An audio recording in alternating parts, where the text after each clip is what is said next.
Election commission of ইন্ডিয়ার chief ঘোষণা দিলেন আগামীকাল থেকে ওয়েস্ট বেঙ্গল, গোয়া, গুজরাট, মধ্যপ্রদেশ, কেরালা সহ 12টি রাজ্যে এসআইআর শুরু হবে। এখন তারা কোথায়? তাদের বক্তব্য শুনতে আমার ইচ্ছে করছে। যারা বলেছিল পশ্চিমবাংলা এসআইআর হতে দেব না, করতে দেব না, তাদের অবস্থান কি? আটকাতে পেরেছে? আমি ডে 1 থেকে বলে আসছিলাম, যখন এসআইআর নিয়ে চর্চা হচ্ছিল, যে এসআইআর নিয়ে আপনারা আতঙ্কিত হবেন না। আজকেও বলছি, এসআইআর নিয়ে আতঙ্কিত হবেন না। আপনাদের ডকুমেন্টস আপনারা রেডি করুন। ইলেকশন কমিশন অফ ইন্ডিয়া তার ওয়েস্ট বেঙ্গল সাইড থেকে, ওয়েস্ট বেঙ্গল স্টেটের সিওর মাধ্যমে যে এসআইআর করাচ্ছে, কোনো বৈধ ভোটারের নাম বাদ পড়বে না। আমরা আশা করব প্রত্যেকটা নাগরিক যারা আছেন, ভোটদানে যারা 18 বছর ঊর্ধ্বে পূর্ণ স্বাধীনতা আছে সংবিধান প্রদত্ত, সেটা বহাল থাকবে। এখন প্রশ্ন হচ্ছে, যারা বলেছিল এসআইআর করতে দেব না, তাদের সরকার প্রায় 90,000 অফিসার ইসিআই কে দিচ্ছে দ্রুততার সাথে এসআইআর করার জন্য।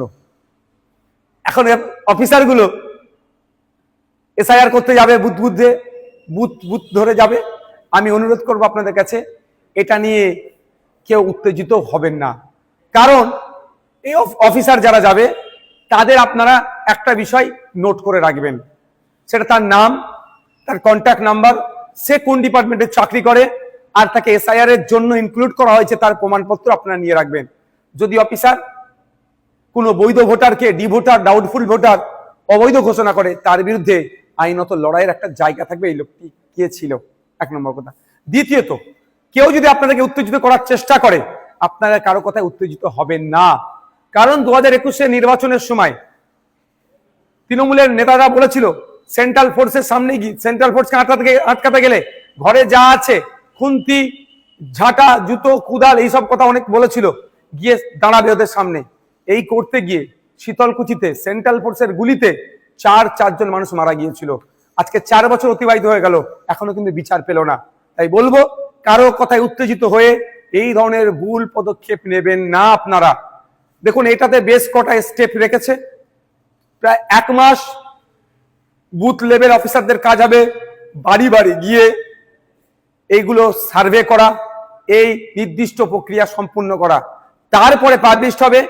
পাবলিশড হওয়ার পরে প্রায় 1 মাস, হয়তো কারো যদি নাম ইচ্ছাকৃত হোক, অনিচ্ছাকৃত হোক, বা ডিস্টার্ব বাদ পড়ে বা ডিস্টার্ব হয়, সেক্ষেত্রে তার বলার সুযোগ, অভিযোগ জানানোর সুযোগ পাবে। একটা অনেক টাইমের এটা একটা প্রক্রিয়া আছে। সুতরাং হুট কথায় কারো কথা শুনে উত্তেজিত হয়ে যাবেন না, কারো ফাঁদে পা দিয়ে ফেলবেন না। এবার আমি উদাহরণস্বরূপ বলছি, আমার বাড়ি জাঙ্গিপাড়া বিধানসভার ফুরফুরা শরীফ অঞ্চলের 90 নম্বর বুথে, আর আমি চিৎকার করছি, আপনার বাঁকুড়াতে অমুক বুথে নাম বাদ পড়েছে, বীরভূমে অমুক বুথের নাম বাদ পড়েছে। তার আগে আমার প্রথম কাজ হবে আমার বুথটাতে সকল ভোটারদের নাম ঠিক আছে কে না নাই, সেটাও তাহলে আমি একটু দেখে নেওয়া। যেটা আমি সমালোচনা করছি, এটা নিয়ে সোচ্চার হচ্ছি, আমাদের বুথের রাম কাকা, রহিম চাচা, ফতেমা মা বা সীতা মায়ের নাম ঠিকঠাক আছে কি বৈধ ভোটারগুলোর, সেইগুলো একটু আমরা দেখে নেব। যখন বুথ হয়ে যাবে, অঞ্চল দেখব সবার ঠিক আছে নাকি। অঞ্চল হয়ে গেলে বিধানসভা, বিধানসভা হলে জেলা, জেলার পরে রাজ্য। সুতরাং আমার বলার এটাই বক্তব্য, কারো কথাই উত্তেজিত হবেন না। উত্তেজিত তারাই করতে চাইছে যারা রাজনৈতিক কারবারিরা। এই রাজনৈতিক কারবারিদের ফাঁদে পা দেবেন না। আর এসআইআর নিয়ে অযথা আতঙ্কিত হবেন না। আপনার কাছে যে ডকুমেন্টস আছে যথেষ্ট এসআইআর এ, অর্থাৎ নাম থাকার, অর্থাৎ বৈধ ভোটার হয়ে থাকার। তারপরেও বলে দিচ্ছি আপনাদের, আমরা ইন্ডিয়ান সেকুলার ফ্রন্টের পক্ষ থেকে হেল্প ডেস্ক আমরা করছি, যে এবং ভাঙড়ের জন্য স্পেশাল হেল্প ডেস্ক আমি করব। ওখানে যদি কারো কোনো রকম যোগাযোগ, কারো কোনো রকম কোয়ারিজ থাকে, আপনারা আমাদের সাথে যোগাযোগ করবেন।